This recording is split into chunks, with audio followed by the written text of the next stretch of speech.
estimados alumnos, vamos a hablar en la clase de hoy de lo que es el contrato de transporte. Este contrato que ha sido incorporado a nuestro Código Civil y Comercial de la Nación a partir de la reforma del año 2015. Pero solamente en lo que tiene que ver con transporte terrestre de cosas y personas, remitiéndose el mismo código a otros medios de transporte que se van a regir por leyes especiales, como el aeronáutico o el marítimo. Vamos a ver en un primer momento que estamos encuadrados dentro de lo que es la naturaleza de la obligación de resultado, no ya de medios. Y esto resulta sumamente importante porque las obligaciones que tiene el transportista, sea de cosas o de personas, es del traslado en condiciones de seguridad y custodia de las personas y las cosas que está transportando. Ello implica, en este deber de resultado, que tiene que llegar la misma e idéntica cosa en el estado en que partió. Eventualmente, si estamos hablando de personas, debe garantizarse la integridad física de las mismas. Esto es lo que comúnmente se denomina el deber de identidad. Es importante tener en cuenta, respecto de esta obligación de resultado, que implica una responsabilidad objetiva. Por lo tanto, es mucho más amplia que una responsabilidad subjetiva, en tanto y en cuanto no forman parte de la evaluación en cuanto a responsabilidad se refiere de factores de atribución como el dolo o la culpa. Tengamos presente respecto del transporte de personas que debemos colaborar el transportista con aquellas actividades de embarco y desembarco, que ello implica también en la órbita del contrato las responsabilidades que podría llegar a incurrir. Por definición, el contrato de transporte es aquel contrato por el cual una persona, el transportista, se obliga a trasladar a una persona o una cosa de un lugar a otro por el pago de un precio. ¿Qué es lo importante respecto de este contrato? Sobre todo respecto del traslado de mercaderías. Si bien no es un instrumento obligatorio, resulta sumamente relevante la carta de porte. Y ello tiene implicancias prácticas. A pesar de no ser obligatorio, funciona como un título valor, vale decir, tiene las características de literalidad, abstracción y autonomía. Pero lo más importante es que, pese a no ser obligatorio, va a constituir un medio de prueba fundamental del estado en el cual yo recibo las cosas, yo transportista recibo las cosas. Y ello en tanto y en cuanto cualquier situación anómala o situación que yo considere digna de mención, voy a escribirla dentro de la carta de porte entregando un ejemplar al beneficiario o al quien me encarga el transporte. De esa manera voy a deslindar mi responsabilidad, supongamos a partir de una caja que llega rota o una caja manchada con aparentemente una pérdida. Estas son las formas en las cuales yo voy a estar limitando mi responsabilidad como transportista y sobre la cual no me van a poder indilgar responsabilidad alguna. Existen otros supuestos en el transporte de mercadería en el que sí me van a poder reclamar. Recuerden que estamos dentro de un ámbito de responsabilidad objetiva y en esa responsabilidad objetiva tendremos en el transporte de mercadería tres responsabilidades puntuales que son la de retraso, avería o merma. ¿Qué pasaría, supongamos, si el conductor de un camión se encuentra varado por la nieve en una montaña? Bueno, la ley le da la solución. Le dice que debe pedir instrucciones de manera inmediata para ver qué se hace con la mercadería. Si no logra comunicarse, debe arbitrar los medios para vender la mercadería y tratar de rescatar el máximo valor posible y tratando de evitar así que se generen daños innecesarios por la venta de la mercadería. Pero como vemos es una situación objetiva y esta es excepcional y está prevista específicamente por la ley. Respecto de la avería, habrá que ver en qué condiciones llega la mercadería y si cuenta con el daño, le permite que sea apta para su uso o no. Estas son algunas de las cuestiones relevantes en cuanto al contrato de transporte, que recuerden, se trata de obligaciones de resultado y su responsabilidad es objetiva. Los invito ahora a realizar la siguiente actividad.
Estimados alumnos, vamos a hablar ahora del contrato de seguro.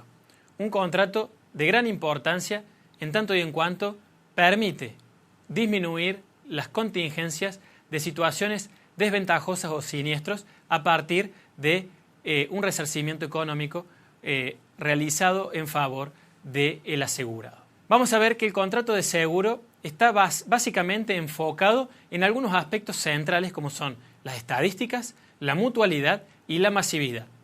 No puede haber seguro sin estos tres conceptos, en tanto y en cuanto resulta muy relevante que existan más de una persona asegurada para poder mitigar o dispersar las posibilidades de que exista un siniestro. Si yo aseguro a una sola persona y esa persona tiene un siniestro, probablemente termine con ciertos problemas de solvencia la empresa.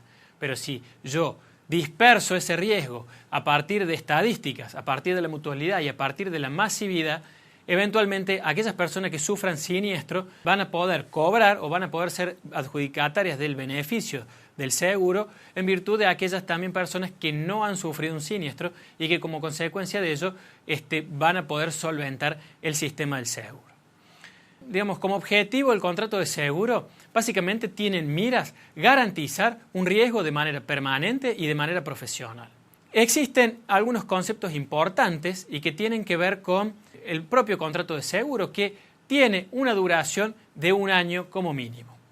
El concepto de prima es uno de estos conceptos y que tiene que ver con básicamente el pago al cual se encuentra obligado el asegurado para obtener ese resarcimiento llegado el caso del acaecimiento de un siniestro.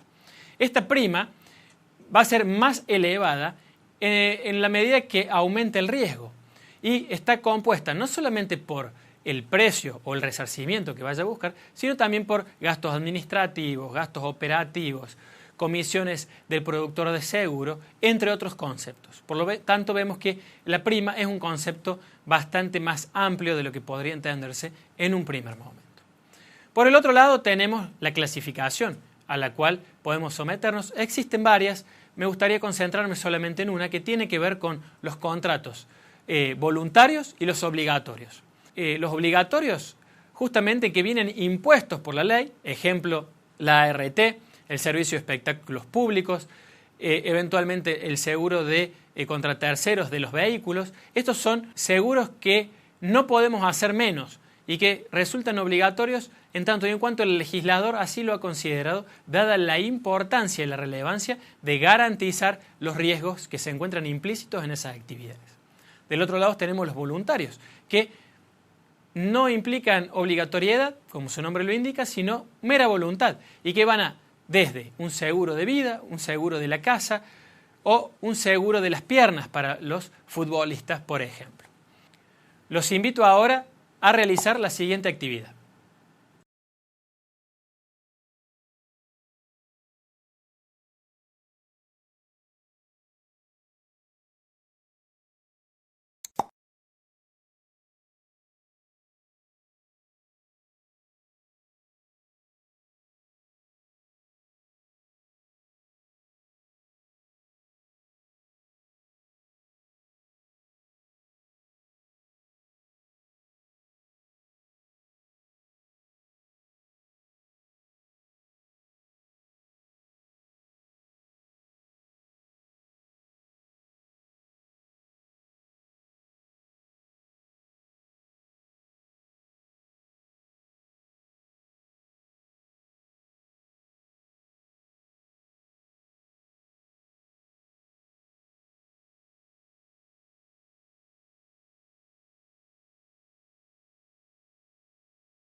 Vamos a hablar de los contratos de servicios profesionales.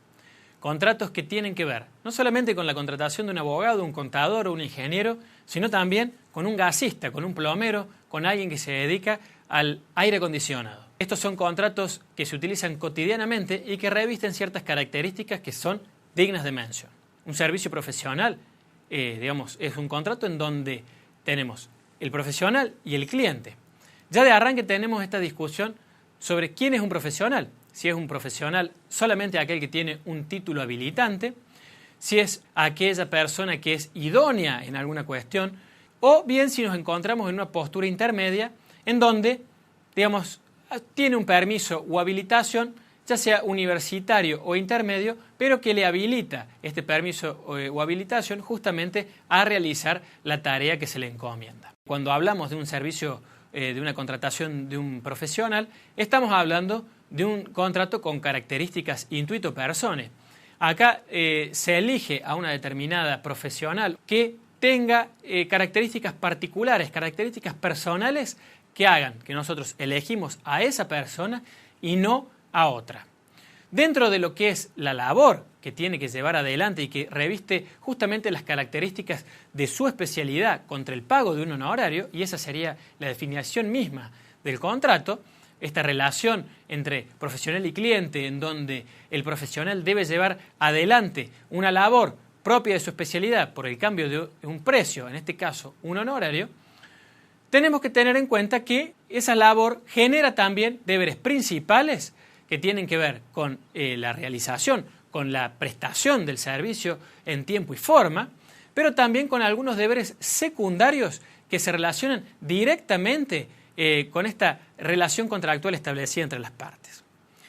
Entonces, más allá de la relación establecida entre profesional y cliente con esta obligación de realizar la labor en tiempo y forma, tenemos otras cuestiones. La más importante de ellas es el deber secundario de información. Este deber de información implica necesariamente que el profesional brinde, dentro de sus capacidades y de su conocimiento, la total información que tenga presente respecto de su labor, y ello para que el cliente pueda tomar las decisiones pertinentes, adoptar las medidas que corresponda que sean útiles y llevar adelante de esa manera la mejor labor posible por parte del profesional. Este derecho de información tiene que ser inmediato, no tiene que haber ningún tipo de dilación, puesto que alguna variación sustancial que podría darse en la relación puede generar algún tipo de problema o responsabilidad entre las partes. Otra de las cuestiones es el secreto profesional. Este profesional o la persona interviniente tiene que guardar, no solamente él, sino también sus dependientes, y para ello se suelen establecer contratos de confidencialidad. Deben garantizar que la información a la cual tengan acceso de manera directa o indirecta también esté protegida y que no genere filtraciones que podrían dañar o generar algún tipo de perjuicio económico o disvalioso en general para con el cliente. Otros deberes secundarios importantes son el deber de colaboración propio de toda relación contractual, así como también el deber de custodia, el deber de cuidado y el deber de actualización permanente que corresponde a todo profesional serio que busque mantenerse dentro del mercado y que sea digno de llevar con altura ese nombre. Y ahora, estimados alumnos, los invito a realizar la siguiente actividad.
Muy bien, alumnos, vamos a hablar ahora de dos contratos en particular. Primero, el contrato de consultoría y luego el contrato de management. El primero de ellos, el contrato de consultoría, tuvo gran repercusión durante la Segunda Guerra Mundial, en tanto y en cuanto sirvió para optimizar los esfuerzos bélicos de los aliados, básicamente. Y es por ello que sus inicios se remontan a fines del siglo XIX. ¿Qué es lo que intenta el contrato de consultoría, básicamente? Bueno, su objetivo tiene que ver con la prestación de servicios de distintos especialistas en las distintas áreas que van adoptando alguna forma jurídica para llevar adelante actividades de administración, gestión, asesoramiento y manutención de un proyecto. Estas son básicamente el objetivo o lo que se busca a la hora de realizar un contrato de consultoría. Por supuesto que si seguimos los lineamientos internacionales, vamos a tener como referencia al Banco Mundial. Y allí vamos a ver que se utiliza para llevar adelante estudios previos a toda inversión, servicios de preparación, servicios de implementación, servicios de asistencia técnica, entre otros servicios que pueden llegar a prestarse a partir de este contrato de consultoría. Vamos a ver también que existen distintos sujetos activos al respecto y que también, siguiendo los lineamientos del Banco Mundial, nos sirven para tener una referencia incluso a nivel internacional.